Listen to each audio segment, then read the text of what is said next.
meningkat beraturan.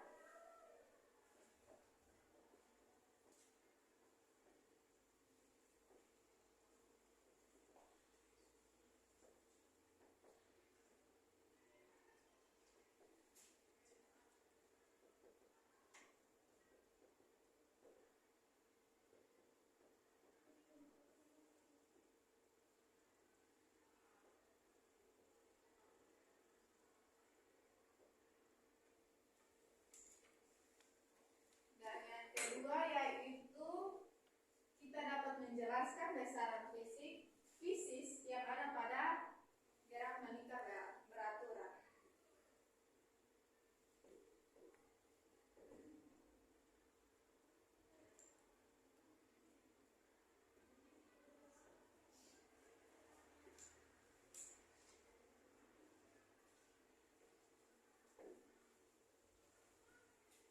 Oke. Dan ibu ingin bertanya lagi, apakah adik-adik semua membawa alat dan bahan? Sebentar kita praktikum. Bawa ibu. Oke, pertama-tama ibu ingin bertanya, definisi dari gerak itu apa? Ada yang tahu? Silakan.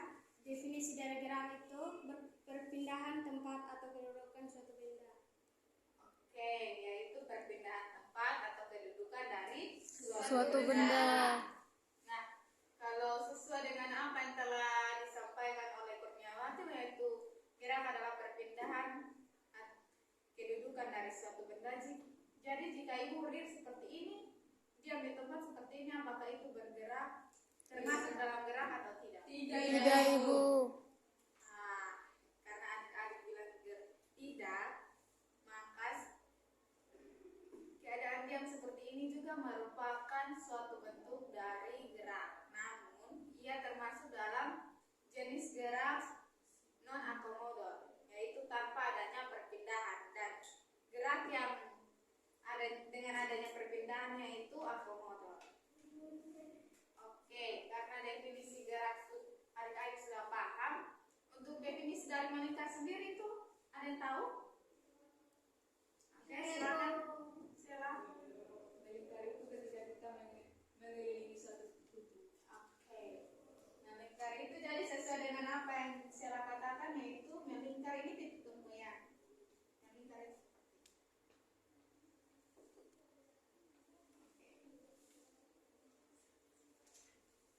Dan adik-adik bisa lihat pada slide yang ibu tunjukkan ini.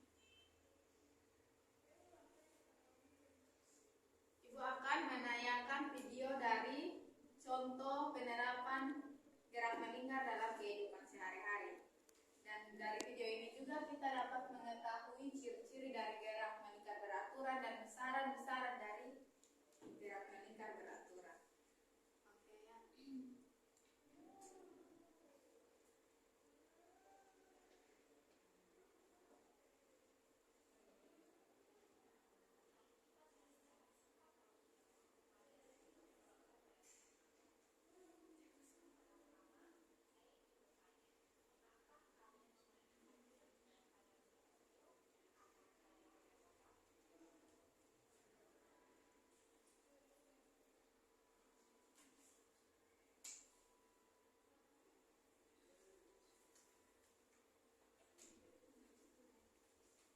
Oke. Nah, dari video yang telah ibu tayangkan, apakah adik-adik mengetahui sesuatu atau menangkap sesuatu dari video yang ibu tunjukkan?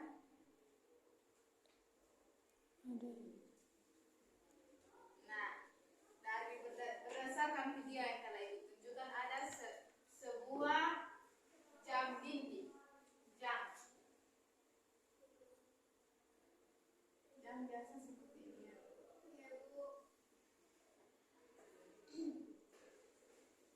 Nah, untuk gerak melingkar sendiri itu ini titik tumpunya. Dan ini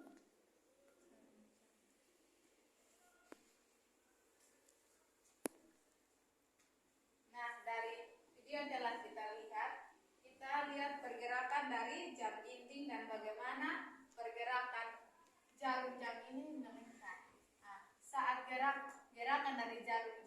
melingkar itu tuh melingkarnya konstan. Konstan itu tetap pada lintasan dari lingkaran ini.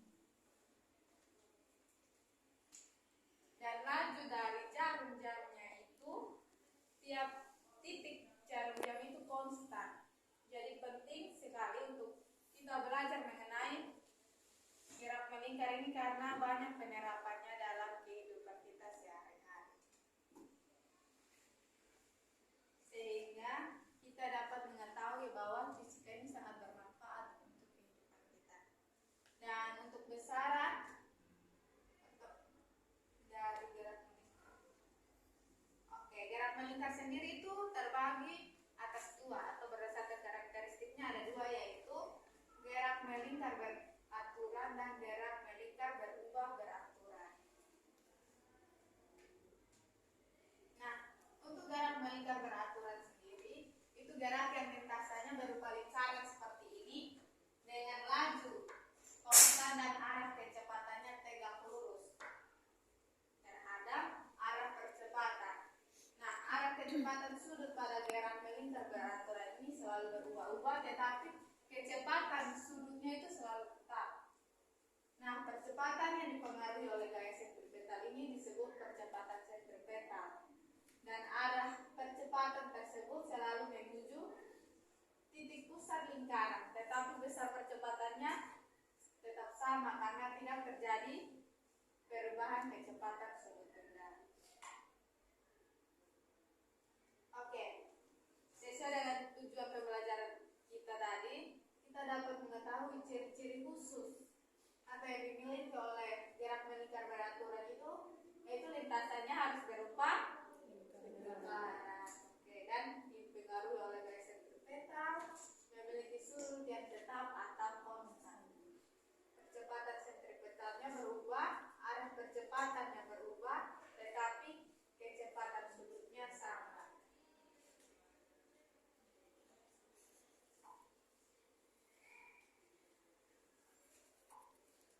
Dan contoh dari gerak melingkar beraturan sendiri, yaitu contohnya jam atau baling-baling dan biang lala, dan semua telah adik-adik contoh tadi.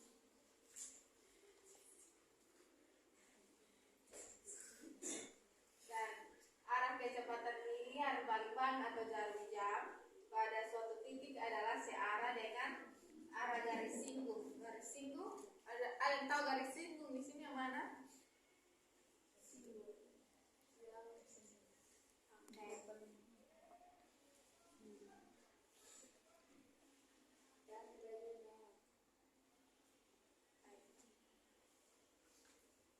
Jadi pada gerak melingkar beraturan, vektor kecepatan linear adalah tidak tetap karena arahnya selalu berubah, sedangkan kelajuan linearnya tetap.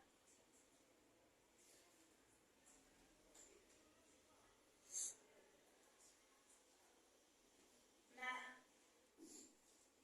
dari beberapa penyampaian Ibu tadi, apakah ada yang ingin bertanya sebelum Ibu lanjutkan? Ada Bu. Baik. Apa perbedaan dari kecepatan sudut dan kecepatan linear? Oke, perbedaan dari kecepatan sudut dan kecepatan linear. Kemudian ada lagi, Ibu. Bagaimana kita bisa menentukan besaran yang ada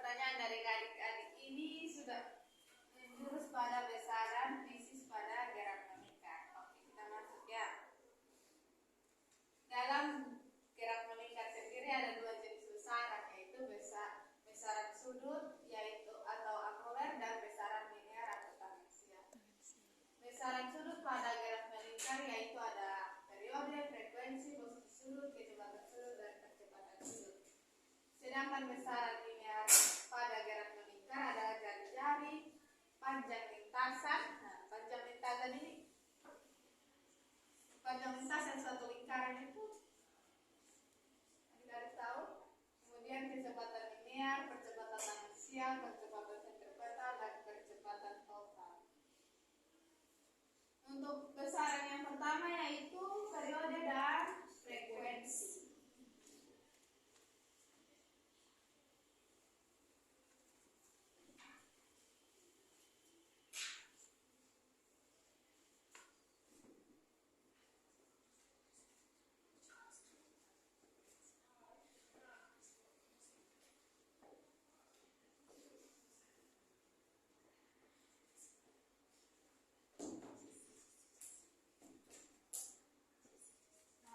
Adik-adik, periode sendiri di sini adalah waktu yang diperlukan suatu benda untuk melakukan suatu putaran. Seperti jarum jam tadi itu,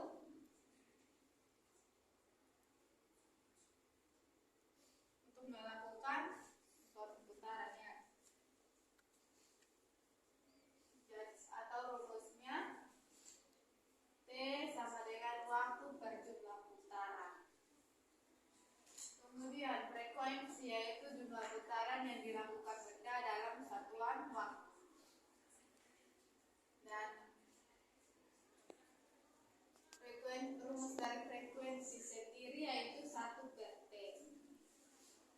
Jadi kalau T-nya itu T kecil waktu per M jumlah putaran. M-nya itu 1 per T. Dan dari kedua persamaan ini kita mendapat hubungan yaitu antara periode dan frekuensi. Hubungannya itu T sama dengan 1 per M.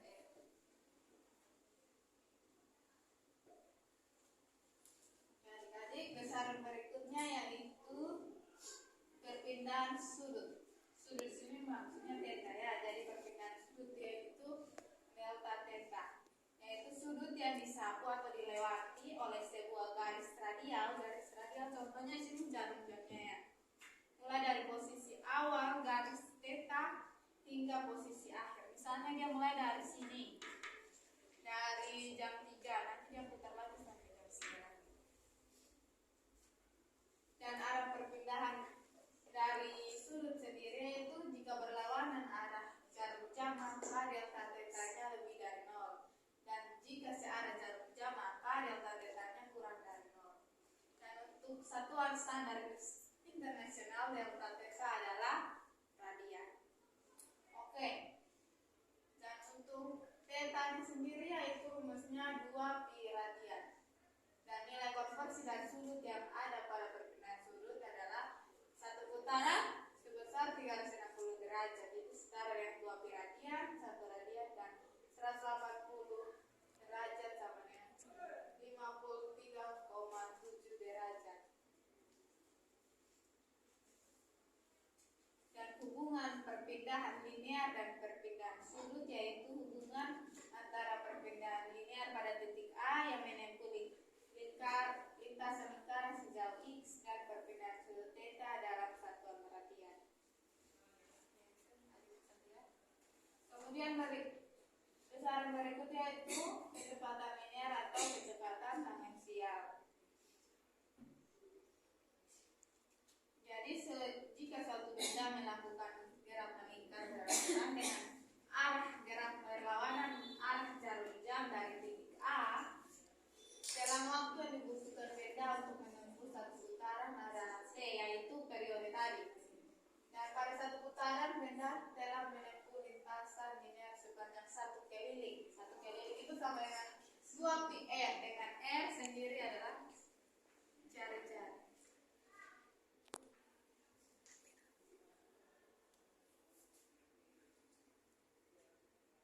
Berikut ada kecepatan sudut anguler. Adik-adik bisa lihat. Dalam selang waktu delta T benda dapat menempuh lintasan sepanjang busur AB dan sudut sebesar delta theta.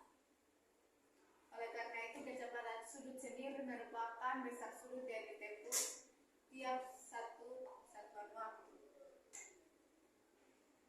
Yang terakhir yaitu percepatan sudut atau alfa, dirupakan dengan alfa, yaitu benda yang bergerak melingkar memiliki kecepatan sudut. Dan apa apabila kecepatan sudut semakin besar, maka benda akan mengalami namanya percepatan sudut. Dan rumusnya seperti yang Adik bisa lihat.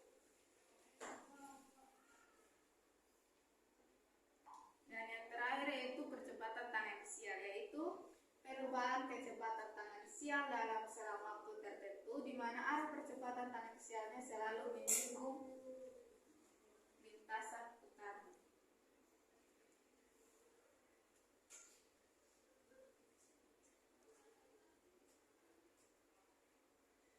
Dan untuk menjawab pertanyaan dari adik Sela dan adik siapa satu lagi tadi? Tersila. Yaitu yang pertama adalah perbedaan dari kecepatan sudut dan kecepatan linear. Seperti yang telah Ibu jelaskan, bahwa kecepatan sudut sendiri adalah kelajuan sudut yang disertai arahnya, dan arahnya itu melingkar sesuai dengan lintasan. Dan pertanyaan kedua yaitu dari adik siapa? Tersila. Bagaimana menentukan besaran yang ada pada gerak melingkar beraturan? Nah,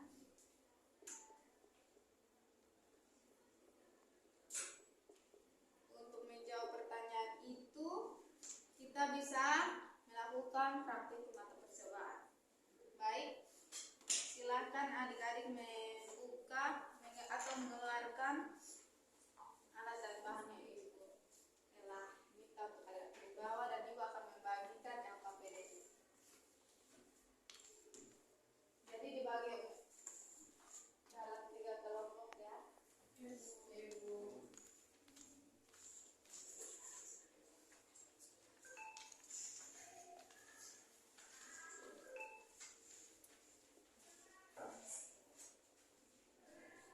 Oke.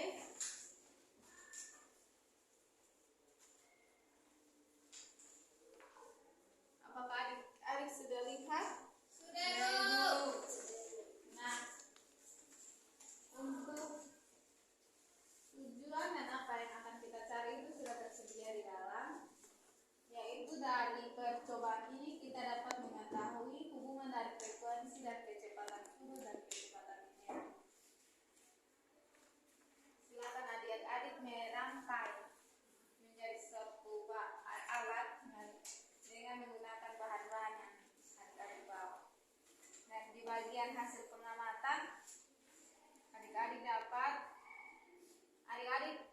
dapat mencatat dan mengisi hasil dari percobaan yang telah adik-adik lakukan sesuai dengan prosedur kerja yang telah tersedia. Kemudian silakan adik-adik mengisi hasil dari percobaan yang telah adik-adik lakukan. Sudah, apakah adik-adik sudah mengerti? Sudah, Ibu.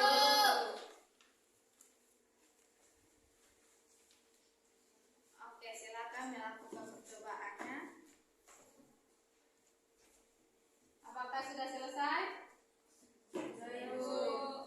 Silakan masing-masing kelompok mempresentasikan hasil diskusi. Oke, terima kasih untuk semua, untuk 3 kelompok yang telah mempresentasikannya. Nah, dari percobaan yang telah kita lakukan, apakah ada yang dapat menyimpulkan dari percobaan itu? Saya, Ibu. Oke, silakan adik Nurul. Jadi dalam percobaan gerak melingkar beraturan, kelajuan linear partikel pun akan tetap. Hal ini karena kecepatan linear atau kecepatan tangensial adalah kecepatan yang dimiliki suatu benda saat bergerak secara melingkar dengan arah menyinggung lintasan putarnya. Kemudian arah kecepatan linear akan selalu tegak lurus 90 derajat dengan jari-jari lingkaran. Kemudian kecepatan linear pada gerak melingkar beraturan berhubungan dengan jari-jari lingkaran, waktu, periode, dan frekuensi. Jika benda bergerak melingkar beraturan. Oke, terima kasih adik Nurul untuk kesimpulannya. Oke, dengan berakhirnya praktikum ini, maka hampir berakhir juga proses pembelajaran kita pada hari ini. Untuk itu Ibu bisa minta salah satu dari kalian untuk menyimpulkan dari semua rangkaian kegiatan pembelajaran kita, mulai dari materi hingga pada percobaan. Femisa, silakan.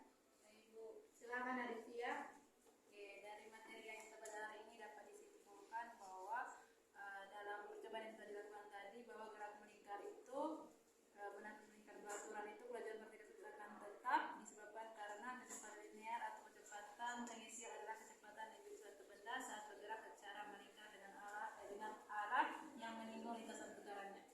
Oke, terima kasih. Berikan tepuk tangan untuk kita semua. Semua yang telah menjawab, telah memahami dan mengerjakan praktikum yang telah kita lakukan. Jadi, gerak melingkar itu adalah gerak suatu benda yang membentuk suatu lintasan berupa lingkaran atau melingkar dengan titik yang konstan. Dan gerak melingkar sendiri terbagi atas dua, yaitu gerak melingkar beraturan dengan gerak melingkar berubah beraturan. Dan ciri-ciri dari gerak melingkar beraturan sendiri yaitu memiliki lintasan yang berupa lingkaran, dipengaruhi oleh gaya sentripetal, memiliki kecepatan sudut yang tetap atau konstan, itu paling utama ya, dan percepatan sentripetal yang berubah-ubah. Oke, terima kasih adik-adik untuk partisipasinya dalam pembelajaran kita hari ini. Untuk tugas rumahnya Ibu akan berikan kepada ketua kelas, dan apa yang akan adik-adik tanyakan silakan